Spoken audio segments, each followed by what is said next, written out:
हरतालिका तीज का पूजन व्रत कुंवारी कन्या कर सकती है, शादी होने के बाद भी नारी कर सकती है। अंतिम अवस्था तक प्राण छूटे तब तक हरतालिका तीज का व्रत नहीं छोड़ना चाहिए। एक व्रत हमेशा याद रखो, एक एकादशी और एक हरतालिका। हाँ, इतना जरूर है, ज्यादा शरीर बेकार हो गया, बुढ़ापा आ गया, शरीर नहीं साथ दे रहा, तो कुछ फल खा लो, कुछ चाय दूध जूस आप लेकर कर लो। इतना भी नहीं बने, शरीर बहुत ही बेकार हो गया, तो आप एक समय फल का फलहार धारण कर लो, ठीक है। पर हरतालिका व्रत करने वाली माताएं भले उद्यापन कर दे, तो उस व्रत को थोड़ा हल्का कर लो। उद्यापन करा मतलब तुमने व्रत को हल्का कर लिया, थोड़ा हल्का कर सकते हो।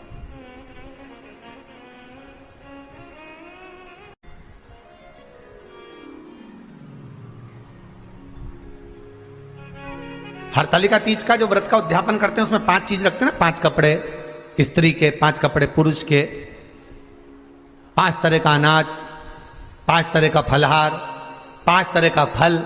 तो 5 तरह का जो फल रखाता है हरतालिका तीज के उद्यापन में, दुनिया के लोग उस 5 तरह के फल को केला गिन ले, पपीता गिन ले, मौसम्बी गिन ले, और अनार गिन ले, संतरा गिन ले, सब कुछ गिन लेते हैं, पर उस 5 तरह के फल में धतूरे को नहीं गिनते। पर शिव कथा में वर्णन आता है, हरतालिका तीज के उद्यापन में लिखा हुआ है, सबसे पहले 5 फल अगर गिनना है तो उसमें पहले धतूरे को गिनो, क्योंकि शंकर को वो प्रिय होता है, शंकर उसको स्वीकार कर लेता है। और धतूरा शंकर भगवान को क्यों चढ़ाया जाता है उसका प्रसंग आपको पहले भी कहा, आज फिर कहते हैं। धतूरा जब हम भगवान शंकर को समर्पित करते हैं तो हमारा कोई कार्य अटक रहा होता है, जिस कार्य को बार बार एग्जाम में बैठ रहे हो, बार बार परेशान हो रहा है, बार बार इंटरव्यू देने जा रहे हो, नहीं हो रहा, एक बार धतूरे को हृदय से, भगवान को प्रेम से, करुणा सागर मेरे शंकर को दिल से एक बार वो धतूरा भगवान से विनती कर कर उसको चढ़ाओ तो शरीर, भगवान तुम्हारा कार्य सफल कर देगा। पर दिल से चढ़ाना, हृदय। हरतालिका तीज की पूजन करने वाले को चाहिए कि बालू का, मिट्टी का शिवलिंग बनाना चाहिए। फुलेरा जो बनाया गया है ऊपर शंकर जी के ऊपर लटकाने के लिए, टांगने के लिए, उसके नीचे शिव पार्वती गणेश जी की सुंदर बालू की मूर्ति बना लेना चाहिए, पार्थिव लिंग का निर्माण कर लेना चाहिए। शिव की आराधना करना चाहिए।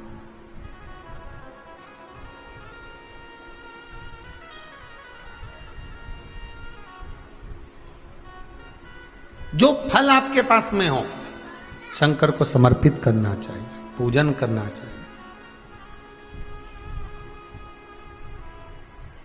आराधना करो। सबसे पहली पूजन हरतालिका तीज की प्रदोष काल के अंतर्गत हो जाना चाहिए, शाम के समय पर। प्रयास करो प्रदोष काल के समय पर पहली पूजन हो जाए तो ज़्यादा अच्छा। पर लोगों की आदत रहती है कि 8 बजे तक, 8:30 बजे तक, 9 बजे तक पहली पूजन करें, फिर दूसरी आराम से, फिर तीसरी, फिर आराम से, फिर चौथी। तो ऐसा सब अपने अपने हिसाब से। पर शास्त्र रीति कहती है कि प्रदोष का जो समय होता है, प्रदोष काल जो होता है, शाम का जो समय होता है, उस समय पर हरतालिका तीज की पहली पूजन हो, जिससे आपका स्मरण चित्त शंकर भगवान में उस घड़ी, उस पल, उस क्षण में आप शिव के हो जाएं और शंकर आपका हो जाए। हाँ, अगर किसी के आने में देरी हो, कोई आ नहीं पा रहा है, बहुत देरी हो रही हो, तो हरतालिका पूजन व्रत वर्णन करता है कि शिवलिंग का निर्माण, पार्वती जी की मूर्ति का निर्माण, गणेश जी का निर्माण और फुलेरा जो बनाया हुआ है, ये प्रदोष काल के पहले बंधकर तैयार हो जाना चाहिए। प्रदोष काल के अंतर्गत फुलेरा नहीं बनना, फुलेरा पहले बन जाना चाहिए। और बहुत विशेष बात ध्यान रखिए हरतालिका तीज की, कि शंकर जी का जो आपने स्वरूप बनाया है, पाटे में, थाली में, चौकी पर, चौरंग पर जो स्वरूप बनाया है, वो पहले नहीं रखना है।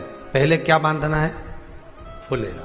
पहले फुलेरा बांधिए, उसके बाद उसके नीचे शंकर जी को रखिए। कई अब जो हरतालिका तीज का पूजन करते हैं तो उनके लिए हो गया। अब दूसरे के लिए भी सुन ले।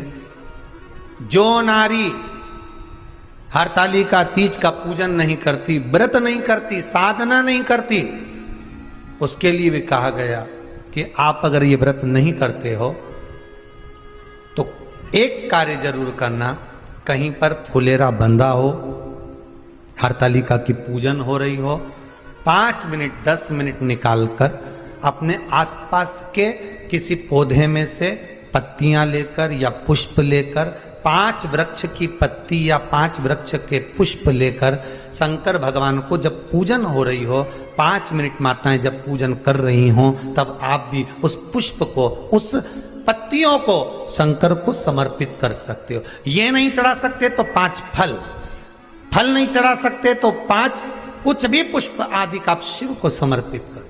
पर क्यों चढ़ाया जाता है, किस लिए चढ़ाना चाहिए? तो कहा कन्या स्त्री अगर मान लो हरतालिका का व्रत नहीं करती, पूजन नहीं करती, आराधना नहीं करती, तो वो कन्या, वो नारी, वो स्त्री, वो पुरुष कार्य तो बहुत करेगा, दुकान भी 4 चलाएगा, व्यापार भी बढ़ाएगा, पर संपदा को जोड़ नहीं पाएगा। 1 रुपए कमाएगा, 1.25 रुपए खर्च वाला काम चलेगा।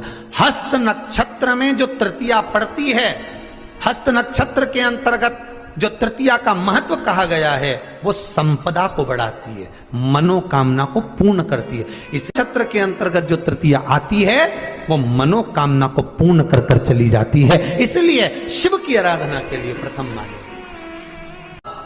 हस्त नक्षत्र में किया गया दान, हस्त नक्षत्र के अंतर्गत तृतीया के दिन किया गया पुण्य, हस्त नक्षत्र में तृतीया के दिन किया गया श्रृंगार, हस्त नक्षत्र में तृतीया के दिन करा गया अपना सुंदर सिंदूरा, भगवान का आनंद, 5 तरह के वस्त्र, 5 तरह के स्त्री के वस्त्र, पुरुष के वस्त्र, 5 तरह का फल, 5 तरह का अनाज, ब्राह्मण को बुलाकर ब्राह्मणी के साथ आप या तो ब्राह्मण से उद्यापन करवाएं या फिर आप स्वयं भी करते हैं तो शिव को समर्पित करके ब्राह्मण और ब्राह्मणी को भोजन कराकर वो भाग प्रदान करें। यही हरतालिका तीज के उद्यापन का वर्णन आता है। सुंदर भाव से हरतालिका माता आप सभी की मनोकामना पूर्ण करे।